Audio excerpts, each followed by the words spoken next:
So today we're gonna go ahead and start this morning off, right? And talk about LR Omega. Damn, I'm really waking up and I'm talking about this card. And of course, we're going to talk about GT bosses in conjunction to this card because a very important part to this card's passive is the fact that he gets key and 5% damage reduction per GT boss's category ally in the team. So for this guy to be sustainable in meta content, you must run a full GT bosses category team, which is a bit a little shaky. So with that being said, today's unit review is on LR Omega. So his leader skill is GT bosses 3 key and 200% of stats. Of course, he is a Carnival LR.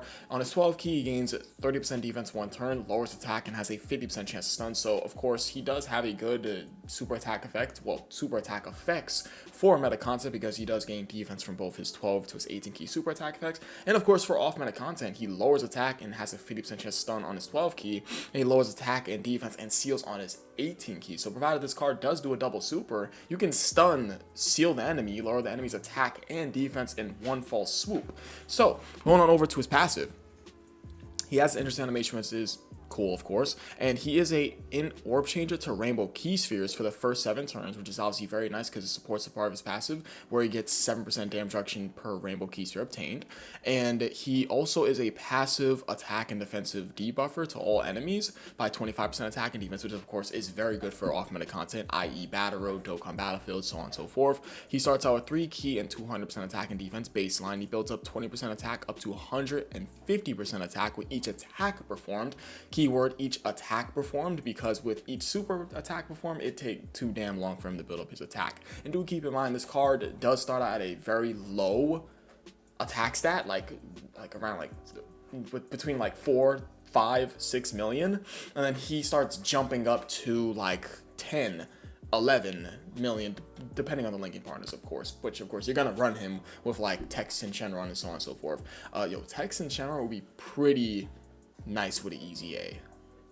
He'd be pretty damn nasty. Do keep in mind, he is a 2022 banner unit. So, with that being said, moving on over to the most important part of this card's kit is the fact that he gains 1 key and 5% damage reduction per GT bosses category ally on the team.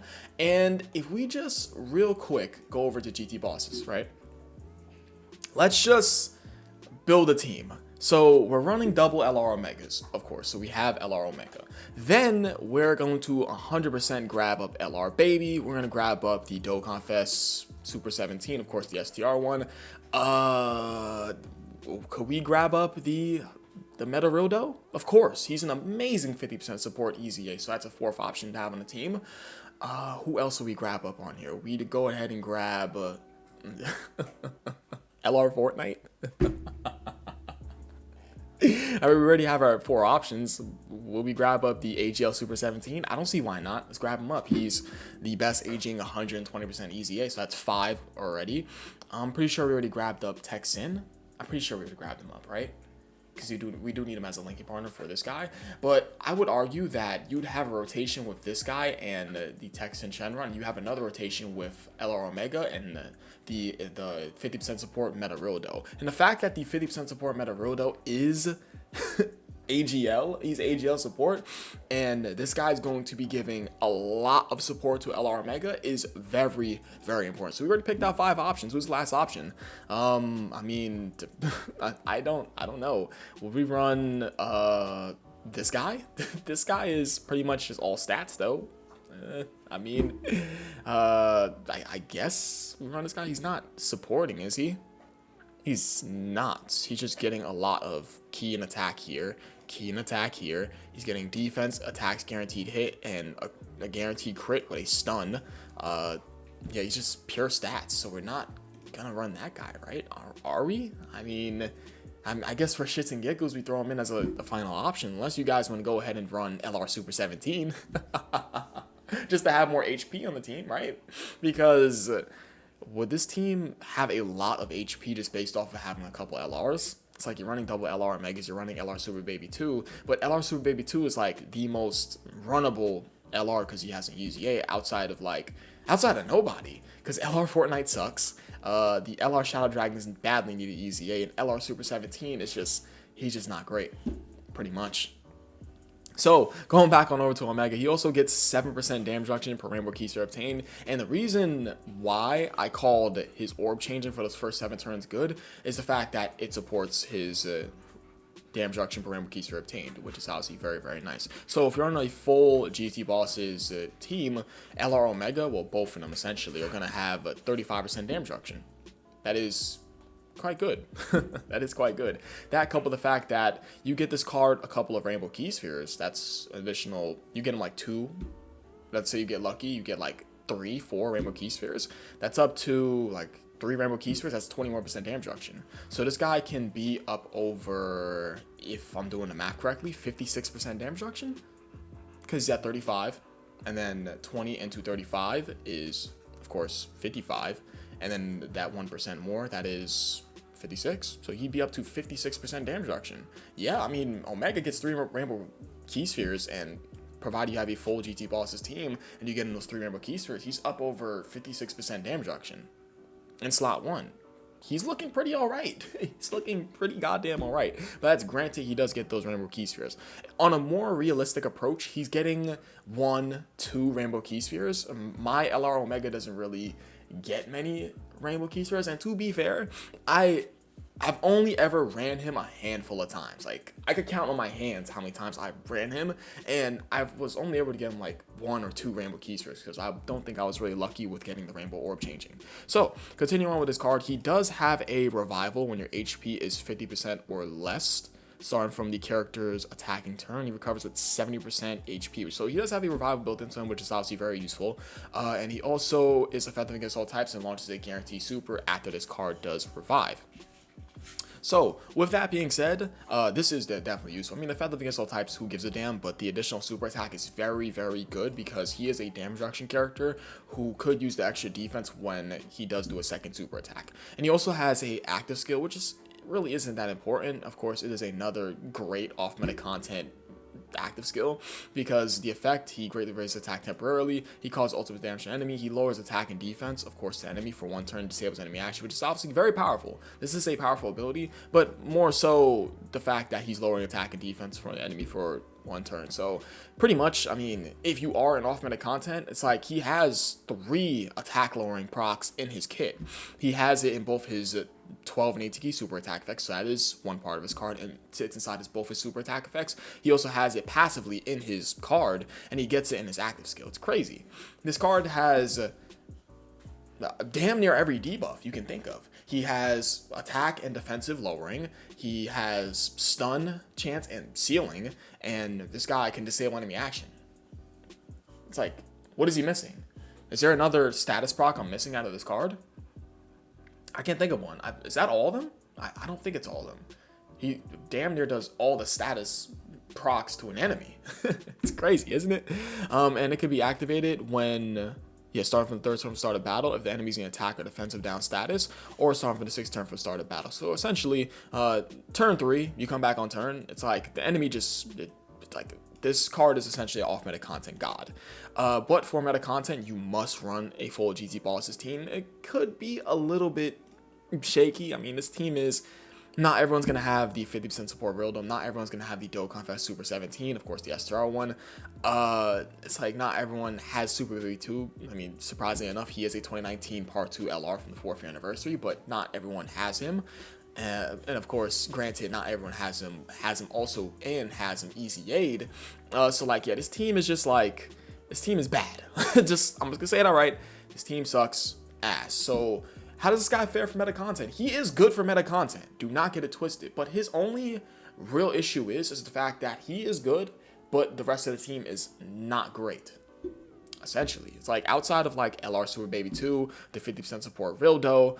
I mean, could you say the Dokkan Fest Super 17? I don't like this card, but are they good?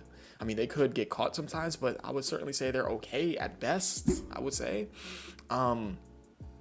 This team doesn't have many runnable options. That's just really the case what it is. This guy is good for meta content, but his rest of the team just dies behind him. And for off-meta content, this guy's a complete god. He has like every status effect that he can lay on an enemy in the book. lowering attack, lowering defense, sealing, stun chance, disable enemy action. It's like he has 3 separate procs to lower the enemy's attack inside of his kit. Because how much does the attack lowering lower by? 2 is right over here. Okay, so on super attack effects, lowering the enemy's attack is by 20%. Okay, so let's say he's going up against an enemy in Battle Road, for example, or Dokkan Battlefield, right? And they can have their attack lowered. So he would first lower their attack passively by 25%, which is obviously good. And he would then lower their attack on his super attack effects. So that's 20%. So he's up to lowering the enemy's attack by up to 45% from his passive to his super attack effects. And of course, he does the active skill to the enemy, and that's lowering the enemy's attack by 30%. So in total, if the math is correct, what is that? That's up to, that's, that.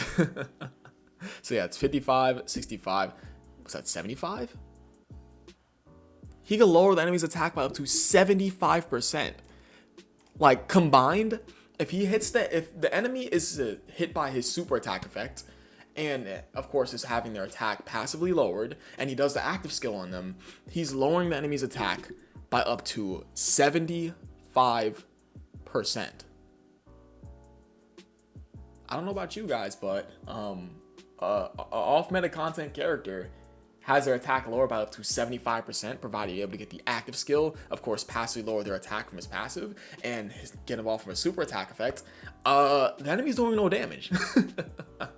And this is exactly why we can't have, like, a unit, not a unit, like a fight like Fusion Zamasu have his attack lowered, because he'd be piss easy, pretty much. It'd make essentially no sense to lower the, like, do that. Like, no, that wouldn't happen. But I think that is really about it. I mean, there are some examples for, like, red zone stages where some enemies got their attack lowered. Like, for example, the Metacooler Core, like the Metacooler Army can have their attack lowered, so this guy can fare in there and be useful for his attack debuffing there. But I think that's going to be about it. How many 200% skills is he on?